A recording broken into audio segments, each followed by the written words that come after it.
감사합니다. 이제 하나님 말씀 듣겠습니다. 우리 자리에서 일어나서 하나님 말씀 듣습니다. 오늘 본문은 사무엘하 3장 17절에서 27절 말씀인데 조금 깁니다. 그래서 성경 봉독은 20절, 21절 두 구절만 하고 제가 앉아서 다시 봉독하도록 하겠습니다.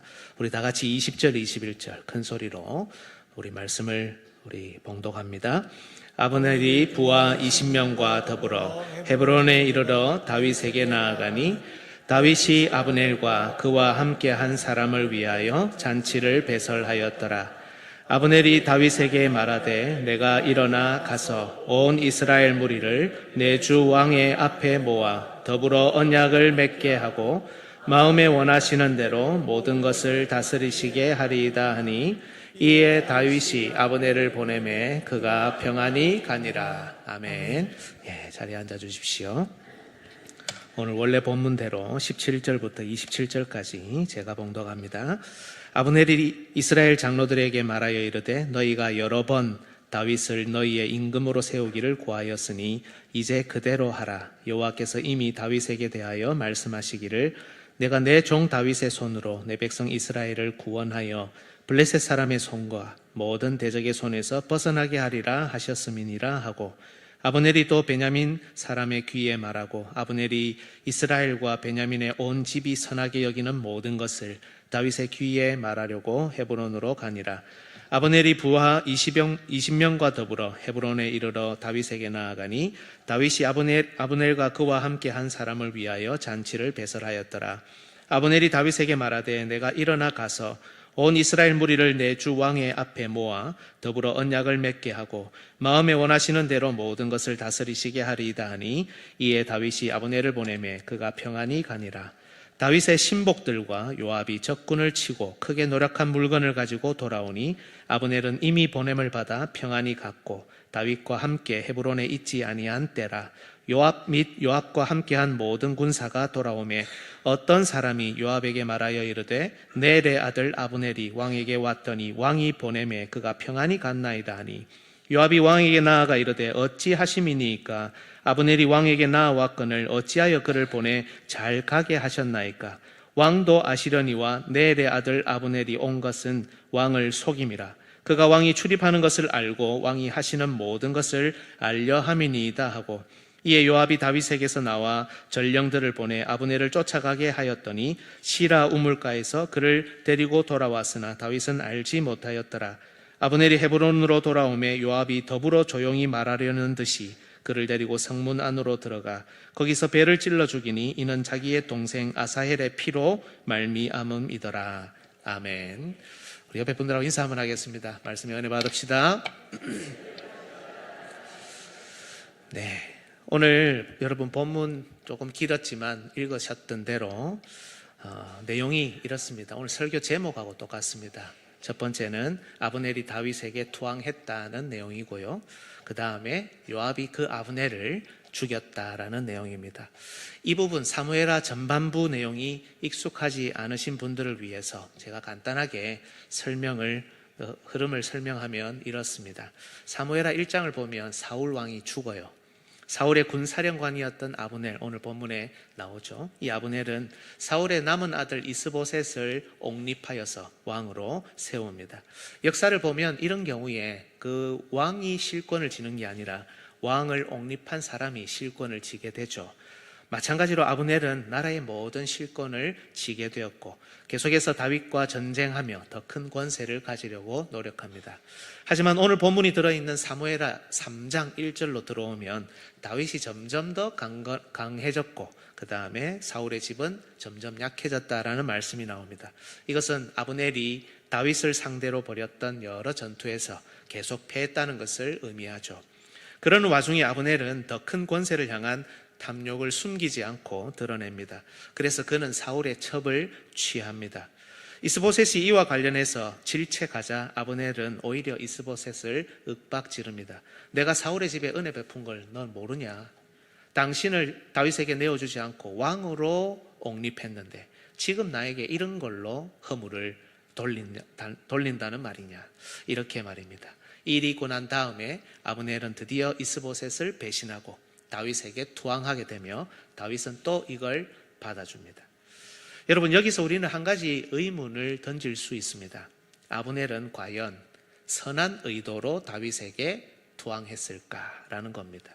이 모든 과정을 여러분 쭉 읽어보시면 너무 쉽게 알 수 있어요. 이 사람은 선한 사람이 아닙니다. 그런데 왜 다윗은 아브넬의 투항을 받아줬을까? 이런 의문이 드는 거죠. 그의 의도가 선하지 않고 또 악한 자라고 한다면 오히려 여러분 요압이 일을 더 잘 처리한 것이 아닐까요? 하지만 다윗은 요압을 저주합니다. 그리고 한참 후에 다윗의 아들 솔로몬은 이 저주를 이어받아 요압을 죽입니다. 이런 걸 보면 다윗 굉장히 정치적인 사람 같습니다.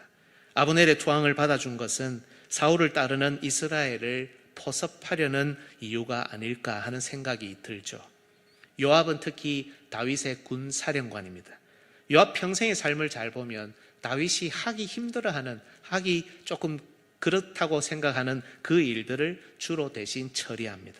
이번 일도 마찬가지입니다. 이스라엘의 마음을 얻어서, 전체 이스라엘의 마음을 얻어서 빨리 왕이 등극식을 해야 되는데 아브넬을 받아주지 않으면 뭔가 손해가 막심할 것 같습니다. 그래서 투항한 그걸 받아줘야 되는데, 여러분 잘 아시다시피 우리 이런 속담도 있잖아요. 한 번 배신한 사람 또 배신한다고. 역사 가운데, 정치사 가운데. 그래서 다윗이 오히려 요압 스스로 나서서 아브넬을 죽이도록 유도한 것이 아닌가, 이런 생각이 든다는 겁니다. 그래 놓고 다윗은 오늘 본문 다음을 보면 아주 슬퍼합니다. 이 일이 자신과 상관없다고 선포하기까지 합니다. 그러면 이 슬픔은 가식이 아닌가? 유도해놓고 이걸 문제 삼아 요압을 결국 내친 것은 아닌가?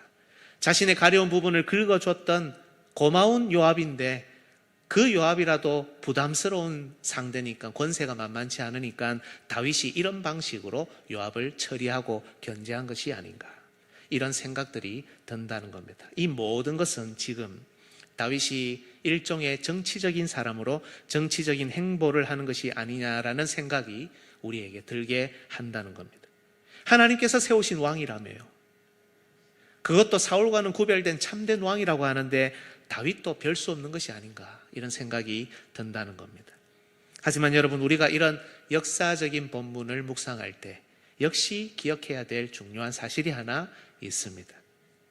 이스라엘의 역사, 다윗의 행보를 일종의 정치사로 보고 정치가의 행보로 보는 시각을 가져서는 안 된다는 겁니다. 구약을 읽든 신약을 읽든 모세오경을 읽든 역사서를 읽든 사복음서를 읽든 서신서를 읽든 모든 성경은 우리의 구원을 위해 기록된 하나님의 말씀입니다. 특히 다윗은 예수 그리스도의 그림자죠. 다윗의 왕권은 예수 그리스도께서 펼쳐가시는 왕권의 예표입니다. 그렇다면 다윗의 이런 모습은 분명 예수 그리스도의 어떤 중요한 특징을 드러내고 있으며, 이렇게 세워가는 왕국은 예수님께서 지금 이 시대에도 펼쳐가시고 다스리시는 하나님 나라의 모습이다라는 겁니다. 특히 여러분, 사무엘하 5장, 다윗이 온 이스라엘에 인정받는 왕으로 드디어 등극식을 하기 직전, 사무엘하 1장부터 4장까지 일어나는 이 모든 사건은 왕국의 왕권을 세우는 중요한 기초라는 겁니다. 사울이 죽었습니다. 그리고 다윗이 5장에서 왕으로 드디어 공식적으로 등극합니다. 이 가운데 일어나는 이 모든 일들은 앞으로 다윗이 세워나갈 하나님 나라의 중요한 논리를 담고 있다는 그런 의미가 있는 겁니다. 주 안에서 사랑하는 여러분, 여러분은 우리 교회가, 그리고 여러분의 가정이 하나님 나라의 중요한 부분이라는 것 믿으십니까? 믿으십니까? 한 부분 정도가 아닙니다, 여러분. 오해하시면 안 됩니다. 나는 하나님 나라의 아무것도 아니다. 우리 가정은 하나님 나라의 뭐 어떤 부분도 중요한 부분을 맡고 있지 않다. 천만에요. 한 부분 정도가 아닙니다. 우리 교회, 우리의 가정은 하나님 나라의 실제여야 됩니다. 하나님 나라의 특징을 드러내는 하나님 나라 그 자체여야 된다는 겁니다.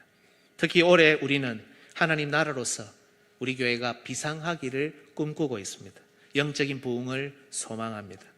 모든 성도가 각자 맡은 사명을 따라 성실히 역할하고 기능하며 작년보다 올해 좀 더 자립하는 신앙을 견지합니다. 공동체로서 우리 교회가 더욱더 분명한 하나님 나라로 건강한 교회로 이 땅 가운데 드러나기를 소망하고 있습니다. 그렇다면 사무엘하 1장에서 4장까지 나타나는 이 이스라엘 상황과 이제 다윗이 등극을 하고 나면 하나님 나라로서 그 왕권이 회복되고 이스라엘이 비상하고 더 앞을 향해 쫙 전진하고 나아가는데 바로 그 직전에 일어나는 이 기초, 이 내용이 오늘 우리의 상황과 똑같다는 것을 기억할 필요가 있는 겁니다. 왜 하나님께서는 다윗이 이렇게 정치적으로 보이는 행보를 우리에게 소개할까? 여기서 하나님 나라의 어떤 원리를 우리가 가슴에 새기기를 하나님은 원하시는가? 오늘부터 몇 주간 이 사무엘하 3장을 중심으로 살피면서 하나님께서 우리에게 원하시는 뜻을 발견하기를 원합니다. 이 기간에 여러분 사무엘하 1장부터 5장까지 세밀하게 읽으면서 묵상해 보시기를 권합니다. 특히 요즘 금요일에 계속해서 사무엘서를 묵상하고 있는데요. 모든 영상은 유튜브에 올라와 있습니다. 그리고 우리 교역자들에게 연락하면 강의안을 보내드립니다. 영상을 보시면서 사무엘서를 묵상하시는 가운데 여러분 설교 들을 때 더 많은 도움을 받으실 수 있으리라 생각합니다. 오늘부터 시작하는 말씀을 통해 하나님 나라로서의 우리 가정과 교회가 이 땅 가운데 더 아름다운 모습으로 분명히 드러나기를 예수님의 이름으로 축복합니다. 먼저 살필 것은 아브넬의 투항입니다. 앞에도 말씀드렸지만 아브넬은 여러분 결코 착한 사람, 선한 사람이 아닙니다. 원래 아브넬은 사울과 사촌지간이었습니다. 사무엘상 14장 50절 사울의 아내의 이름은 아히노아미니 아히마아스의 딸이요 그의 군사령관의 이름은 아브넬이니 사울의 숙부 넬의 아들이며 따라서 지금 아브넬이 왕으로 옹립한 이스보셋은 오촌 조카입니다. 제가 용어가 익숙하지 않아서 찾아보니까 오촌 조카를 종질이라고 부르더라고요. 그리고 아브넬은 오촌 아재가 되겠죠. 당숙입니다. 그가 평생 왕으로 모셨고 또 그 왕이 자신의 사촌 형제였으니 아브넬이 이 이스보셋을 세워 계속해서 나라를 유지하려고 했던 것은 어찌 보면 당연한 일입니다. 하지만 문제는 아브넬도 권력에 대한 욕심이 있었다는 데 있습니다. 왕의 가문, 자신의 가문을 지키려고 시작한 일이었는데 이스보셋보다 더 큰 실권을 쥐고 있으니 자기도 결국 왕이 될 수 있지 않느냐. 나는 사촌인데 나도 왕이 될 수 있지 않느냐. 이렇게 본 것입니다. 사무엘하 3장 6절 한번 같이 읽어볼까요? 시작. 아브넬이 사울의 집에서 점점 권세를 잡으니라. 아브넬이 사울의 집에서 점점 권세를 잡으니라. 그래서 아브넬이 한 것이 여러분 바로 사울의 첩을 취한 겁니다. 바로 그 다음 구절 3장 7절 사울에게 첩이 있었으니 이름은 리스바요 아야의 딸이더라. 이스보셋이 아브넬에게 이르되 내가 어찌하여 내 아버지의 첩과 통간하였느냐 하니 역사를 보면 여러분 특히 고대 사회에 선대왕의 첩을 취하는 일은 권력과 권세를 과시하거나 그것에 관한 열망을 드러내는 일과 관련이 있습니다. 아브넬은 바로 자신이 쥐고 있는 권세가 얼마나 큰지를 이 일을 통해 드러내기를 원했고 또 더 큰 권세, 더 큰 권력을 향한 열망을 이 일을 통해서 드러냈던 겁니다. 하지만 앞서 언급했던 대로 이스보셋은 이걸 지적합니다. 그리고 아마도 이것은 당시 이스보셋을 따르던 이스라엘 백성 사이에서도 문제가 되었던 것 같습니다. 이 일 후에 아브넬이 곧바로 이스보셋을 배신하고 다윗에게로 향하기 때문이죠. 그래서 아브넬은 이스보셋을 윽박지르며 이런 소리를 합니다. 사무엘하 3장 8절에서 10절 아브넬이 이스보셋의 말을 매우 분하게 여겨 이르되 내가 유다의 개 머리냐 내가 오늘 당신의 아버지 사울의 집과 그의 형제와 그의 친구에게 은혜를 베풀어 당신을 다윗의 손에 내주지 아니하였거늘 당신이 오늘 이 여인에 관한 허물을 내게 돌리는도다.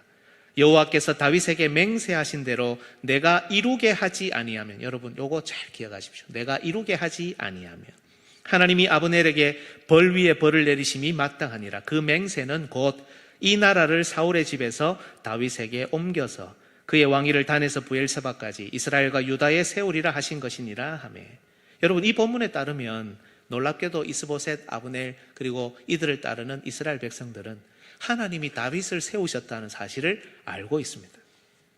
그렇다면 이들은 이것을 알면서도 지난 2년 동안 다윗을 대적했던 것이죠. 어쨌든 이 일이 있고 난 후에 아브넬은 다윗에게 전령을 보내 협상을 합니다. 사무엘하 3장 12절. 아브넬이 자기를 대신하여 전령들을 다윗에게 보내어 이르되 이 땅이 누구의 것이니까? 또 이르되 당신은 나와 더불어 언약을 맺사이다. 내 손이 당신을 도와 온 이스라엘이 당신에게 돌아가게 하리이다 하며, 앞서 내가 이루지 아니하면이라는 표현 기억하라고 말씀드렸죠. 여기에도 내 손이 당신을 도와. 여러분, 지금 다윗이 제일 가렵고 아픈 구석이 어디냐? 다윗은 지금 유다 지파에서만 왕 노릇을 하고 있습니다. 온 이스라엘의 왕이 되어야 되는데 다른 지파들은 다윗을 따르지 않고 이스보셋 아브넬을 따르고 있습니다. 다윗의 제일 가려운 부분, 제일 아픈 부분이 바로 이 부분입니다. 온 이스라엘의 마음을 얻어서 왕이 등극식을 해야 되는데 그 일을 못하고 있으니까요. 그런데 아브넬이 협상하면서 내가 이루게 해드릴게요. 내가 당신을 도와, 내 손이 당신을 도와 이 부분을 해결하겠습니다. 여러분, 정말 정치적인 감각이, 상황을 판단하는 능력이 아브넬은 탁월했던 것 같습니다. 아브넬이 지금 이런 방식으로 기회를 잡으려고 하는 것 보이십니까? 그간 가지고 있었던 권세와 능력으로 이스보셋을 따르던 이스라엘의 마음을 그대로 다윗에게로 옮겨오겠다고 약속하면서 자신을 받아달라고, 자신의 투항을 인정해달라고 협상을 합니다. 이스보셋 편에서 보면 정말 의리 없고 기회주의자죠. 그런데 여러분, 다윗이 이걸 받아줍니다.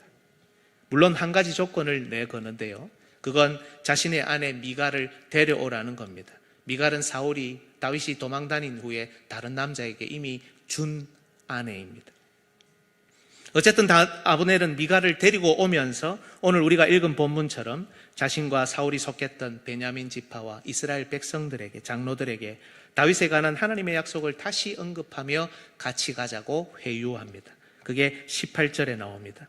이제 그대로 하라. 여호와께서 이미 다윗에 대하여 말씀하시기를 내가 내 종 다윗의 손으로 내 백성 이스라엘을 구원하여 블레셋 사람의 손과 모든 대적의 손에서 벗어나게 하리라 하셨습니다. 다윗을 하나님이 세우지 않았느냐, 이렇게 말하는 겁니다. 실컷 싸우고 실컷 대적하고 반역하다가 하나님이 세우신 사람이니 우리는 이제 다윗에게 가야 된다, 이렇게 설득하고 있는 겁니다. 그리고 아마도 이 설득이 굉장히 효과가 있었던 것 같습니다. 그걸 알려주러 부하 20명과 함께 다윗에게로 온 것이 오늘 본문의 내용입니다.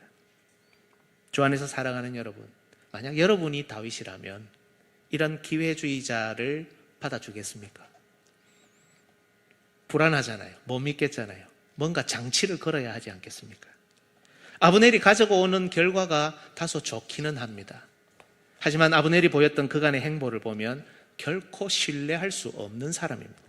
이와 관련한 요압의 말도 한번 들어볼까요? 사무엘하 3장 25절 같이 읽습니다. 시작. 왕도 아시려니와 내레 아들 아브넬이 온 것은 왕을 속임이라. 그가 왕이 출입하는 것을 알고 왕이 하시는 모든 것을 알려 함이니이다 하고. 왕은 아실 겁니다. 아브넬이 지금 왕을 속이러 왔습니다. 아브넬의 지난날의 이 모든 과정, 이런 행보가 다른 사람에게 이런 생각이 충분히 들게 할 그런 사람이었다는 겁니다. 나중에 여러분 사무엘하 4장을 보면 이스보셋을 죽이고 그의 머리를 가져오는 두 사람이 있습니다. 다윗이 어떻게 했게요? 죽입니다. 다윗에게 한 자리 얻고 싶어서 이스보셋을 죽이고 그 머리를 가져온 그들을 다윗은 죽입니다. 심판합니다. 그러나 여러분, 똑같은 배신자이자 기회주의자인 아브넬은 죽이지 않고 받아준다는 겁니다. 심지어 그를 위해 잔치를 열어줍니다.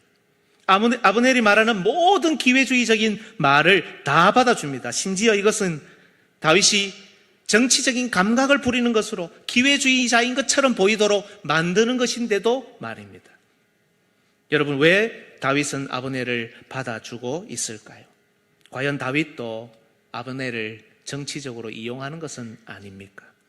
사울과 요나단의 죽음을 슬퍼했고 이스보셋을 배신하고 죽인 자들을 처단했다면 바로 지금 다윗은 이스보셋을 역시 배신한 사울의 첩을 취했던 이 불안당 같은 아브넬을 꾸짖어야 하는 것이 옳지 않겠습니까? 뭔가 페널티, 벌을 주고 난 다음에 들어오게 해야 맞는 일이 아니냐는 겁니다. 그래야 오히려 나라의 기강이 바로 서고 백성들의 신망을 받고 자신의 왕권을 더 강화하는 방법이 아니겠습니까? 주 안에서 사랑하는 성도 여러분, 여기서 우리는 하나님 나라인 이스라엘 왕이 얼마나 자비로운 왕인지를 먼저 봅니다. 맞습니다. 아브넬은 기회주의자입니다. 자신이 모시던 주군을 향한 의리를 끝까지 지키지 못하는 배신의 아이콘입니다. 그것도 권력에 대한 욕심. 어쩌면 자신의 욕망을 채우기 위한 욕심 때문에 자기가 그동안 지켜왔던 신념, 가족계 이런 것들을 모두 휴지 조각 버리듯이 버려버리는 감정에 치우친 배신의 아이콘입니다. 그는 창조 질서도 깨뜨렸습니다. 자신의 형제의 첩을 자기 것으로 삼았습니다. 토항하면서도 이것을 이 땅에서 영광을 누리는 수단으로, 기회로 삼으려고 합니다. 다윗이 가장 가려워하는 부분, 바로 이스라엘이, 유다 지파를 제외한 모든 이스라엘이 다윗을 왕으로 받아들이지 않는다는 이 부분을 언급하며 자기가 그 일을 도울 수 있다고, 자기가 이 일에 해결할 수 있다고, 이 일에 공을 세울 수 있다고 내세웁니다. 그래서 자기도 이 나라에서 뭔가 자리를 차지하려는 이 모든 동기가 아주 불손하고, 어쩌면 이 사람을 이 나라에 들인다고 할 때 실리보다 손해가 나중에 막심할 것이 분명한 그런 상황에 지금 직면한 겁니다. 그런데 이스라엘의 자비로운 왕 다윗은 아브넬을 받아들입니다. 물론 사울이 다른 사람에게 줬던 자신의 아내 미갈을 데려오라는 조건을 답니다만, 이것은 일종의 전쟁 전리품입니다. 지금 이들은 전쟁 중이죠. 다윗이 사울에게 빼앗겼던 것을 다시 찾는다는 의미가 있습니다. 대신 다윗은 아브넬의 과거를 묻지 않습니다. 아브넬이 과거에 했던 말, 아브넬이 과거에 했던 행동, 아브넬이 품었던 마음, 아브넬이 자기 머리로 세우고 있는 이 비열한 계획, 참된 왕 다윗은 아무것도 묻지도 따지지도 않고 지금 고백하고 있는 바로 그 말, 바로 그것을 있는 그대로 받아들입니다. 다윗의 통치 안으로 들어와 이 나라의 일원이 되고자 하는 그의 회개를 있는 그대로 받아들여 줍니다. 주 안에서 사랑하는 여러분, 이것이 하나님 나라 아닙니까? 우리의 영원한 왕이신 주 예수 그리스도께서 언제 여러분의 과거를 물으신 적이 한 번이라도 있습니까? 과거 얼마나 우리가 기회주의자였고, 얼마나 욕망을 따라 살았으며, 과거 우리가 얼마나 난폭했고, 얼마나 함부로 말을 내뱉었고, 얼마나 엉망으로 살았는지 우리 예수님께서 여러분에게 단 한 번이라도 물으신 적이 있습니까? 우리 예수님께서 우리 마음 한구석에 있었던 나쁜 의도를 한 번이라도 문제 삼으신 적이 있습니까? 어쩌면 이 자리에는 결혼을 위해서 교회에 오신 분들도 계실 거고, 성공하신 분도 있을 겁니다. 혹은 처음에 뭐 얻어갈 것이 있지 않을까 하여 오신 분들이 있을 수도 있습니다. 자신의 사업을 위해, 일거리를 위해, 마음의 만족과 평안을 위해 어떤 것이든 이런저런 것을 내가 얻기 위해 교회를 다니려고 했던 분들도 있을 겁니다. 처음부터 하나님을 사랑하고 처음부터 예수 그리스도의 은혜에 감복하고 이래서 교회에 온 사람들이 얼마나 되겠습니까? 뭔가 얻어갈 것이 있지 않나, 내가 뭔가 추구할 것이 있지 않나, 나 중심으로 다 자기의 의도로 이 교회에 왔을 겁니다. 그러나 우리 예수님께서 한 번이라도 이것을 문제 삼으시거나 이에 관한 의도를 여러분에게 물으신 적이 있습니까? 우리의 왕이신 예수님께서는 뻔히 보이는 우리의 과거, 뻔히 보이는 우리의 의도, 심지어 뻔히 보이는 우리의 들쑥날쑥한 미래를 보시고도 그저 우리를 다 받아주셨습니다. 내 죄를 고백합니다. 나는 이 나라의 일원이 되고 싶습니다. 나는 이 교회를 다니고 싶습니다. 나는 예수님의 다스림과 통치를 받겠습니다. 이 말이 무슨 뜻인지도 잘 모른 채 내뱉었고 회개한다고 고백한다고 했는데, 이 앞뒤가 전혀 맞지 않는 우리의 부족한 고백을 듣고서도 우리의 왕은 우리를 다 받아주셨다는 겁니다. 하나님 나라, 이 하나님 나라는 세상 나라와는 전혀 다른 나라이기 때문입니다. 왕이신 예수 그리스도께서 다스리시는 나라는 회개하는 자라면, 고백하는 자라면 누구에게나 열려있는 나라이기 때문입니다. 나중에 그 사람이 우리 주님을 배신하고 우리 주님의 마음을 아프게 하고 우리 주님을 이용해 이 땅에서 한몫 단단히 챙기거나 자기가 원하는 것을 취한다고 하더라도 그 사람을 나중에 때론 징계도 해야 되고 때론 권면하는 피곤한 길을 걸어야 한다 하더라도 이 나라에 들어오기를 원한다면 그 누구도 우리 주님은 내치지 않고 심지어 그의 과거, 그의 의도, 그의 플랜을 묻지도 따지지도 않은 채 있는 그대로 받아주신다는 것입니다. 이것이 바로 이스라엘의 참된 왕 다윗이 가장 먼저 자신을 여전히 대적하고 있는 이스라엘 가운데 보여주고 있는 하나님 나라의 원리입니다. 아브넬 같은 놈도, 저런 기회주의자도, 저런 속이 빤히 들여다 보이는 사람도 이 하나님의 나라는 받아들이고 그를 위해 잔치를 베풀어주는 나라라는 겁니다. 그런데 여러분, 요압의 생각은 전혀 달랐습니다. 앞에서도 살폈지만 어쩌면 요압은 더 정확하게 보았을 겁니다. 아브넬의 속내를, 아브넬의 기회주의적인 계획을 정확하게 꿰뚫어 보았을 겁니다. 어쩌면 자신의 자리를 아브넬과 나눠야 한다는 질투가 더 컸을 수도 있습니다. 요압 자신은 평생 다윗과 고생하고 고난받고 심지어 다윗이 잘 하지도 못하는 그 일들을 자기가 처리하며 겨우 여기까지 왔는데 저 자식은 아부하고 저 자식은 왕의 자비를 이용해서 자기가 협상할 카드 들이답니다. 왕의 가장 가려운 부분 그걸 협상 카드로 내밀어서 지금 단숨에 나의 위치, 오히려 나의 위치를 넘어서는 것은 아닌가 이런 생각이 들 수 있지 않습니까? 하지만 요압의 마음에는 여러분 이 모든 정치적인 생각을 가릴 만한 더 악한 마음이 하나 있었습니다. 사무엘의 3장 27절 같이 한번 읽을까요? 시작. 아브넬이 헤브론으로 돌아오매 요압이 더불어 조용히 말하는 듯이 그를 데리고 성문 안으로 들어가 거기서 배를 찔러 죽이니 이는 자기의 동생 아사헬의 피로 말미암음이더라. 여러분, 그것은 바로 개인적인 복수입니다. 사무엘하 2장을 보면 요압, 아비새, 아사헬 이 삼형제가 있는데요. 그 중에 아사헬이 아브넬과 전쟁하다가 그를 추격하다가 아브넬에게 죽임을 당합니다. 요압은 이 일을 잊지 않고 있었습니다.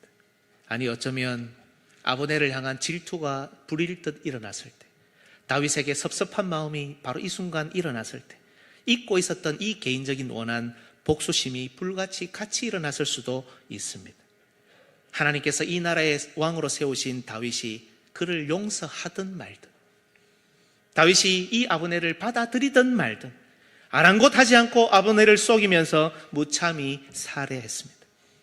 우리 예수님은 은혜와 자비로 이 사람을 용서하고 받아들이셨는데 예수 그리스도의 통치를 받고 예수님을 머리로 모신다, 주인으로 모신다는 종이 예수님이 받아들인 그 사람을 살해한 것입니다.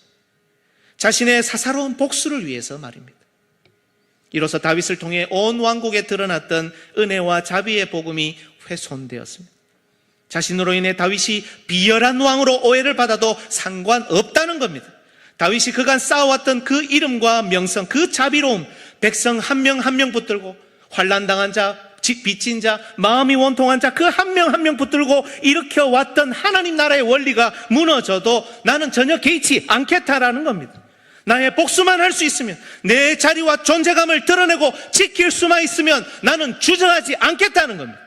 하나님 나라에서도 미움과 사적인 복수가 얼마든지 언제든지 가능하다는 겁니다. 얼마든지 화를 내도 되고 분을 내도 된다는 겁니다. 이것이 요압이 드러냈던 가짜 복음입니다. 주 안에서 사랑하는 여러분, 오늘 우리가 살핀 내용은 어쩌면 정말 우리에게 가슴 아픈 내용일 수 있습니다. 가장 가슴 아픈 것이 무엇인지 아십니까? 어쩌면 우리 모두가 이 하나님 나라에 아브넬처럼 들어왔는데, 그죠?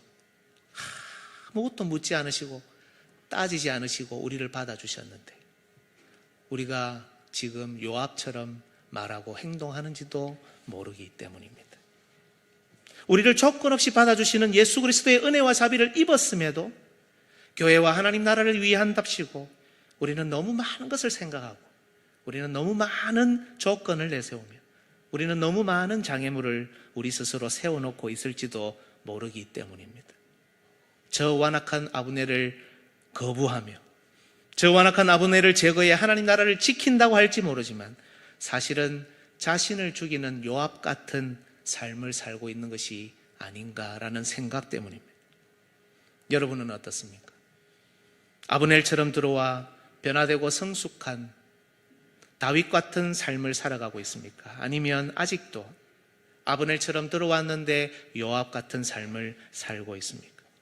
우리 주 예수 그리스도께서 지금도 다른 아브넬들을 이 나라에 받아들이실 때 여러분들도 즐겁게 받아들이고 받아들일 수 있습니까? 아니면 요압처럼 그들을 죽여내고 있습니까? 교회를 위한답시고 너무 많은 조건들을 내세우고, 교회를 위한답시고 하나님 나라를 위한답시고 너무 많은 장애물들을 세워서 하나님 나라 원리를 함께 세우고 움직여갈 형제 자매들을 점점 지치게 하고 있지는 않습니까? 주 안에서 사랑하는 여러분, 다윗이 보여주는, 비상하기 전, 회복하기 전 보여주는 가장 첫 번째 하나님 나라의 원리는 이 나라가 너무 은혜로운 나라라는 겁니다. 이 나라가 너무 자비로운 나라라는 겁니다. 회개하는 자는, 고백하는 자는, 그가 과거 어떤 삶을 살았든, 어떤 불합리한 과정을 밟고 있든, 지금 그 회개와 그 고백이 설령 나쁜 의도로 점철된 것이라 할지라도 그가 지금 예수님 앞에 고백하고 회개하고 있다면 그 누구도 거부되거나 거절되어서는 안 되는 것이 하나님 나라라는 겁니다. 네, 공의도 세워야 합니다. 정의롭게 만들어 가야 합니다. 요압은 나중에 반드시 죽임을 당할 것입니다. 하지만 그 전에 회개할 기회는 주셔야죠. 그 전에 왕국 안에서 일하며 역할을 감당할 기회는 제공해야죠. 그 전에 왕국 안에서 잔치를 맛보며 하나님께서 주시는 은혜와 자비를 풍성히 경험할 기회는 주셔야지요. 그게 우리가 꿈꾸고 소망하는, 참 좋다라고 생각하는 아름다운 교회의 모습, 아름다운 하나님 나라의 모습이 여러분 아닙니까? 주 안에서 사랑하는 여러분, 아브넬 같은 우리를 하나님 나라로 영접하신 주 예수 그리스도를 소망하기를 원합니다. 그분은 우리의 과거를 묻지 않으십니다. 우리의 깊은 나쁜 의도조차 문제 삼지 않으십니다. 누구든 하나님 나라에서 다시 시작하고자 할 때, 회개하며 고백하며 하나님 나라의 일원이 되고자 할 때 다시 받아들이시고 기회를 주시는 분이 우리 예수 그리스도이십니다.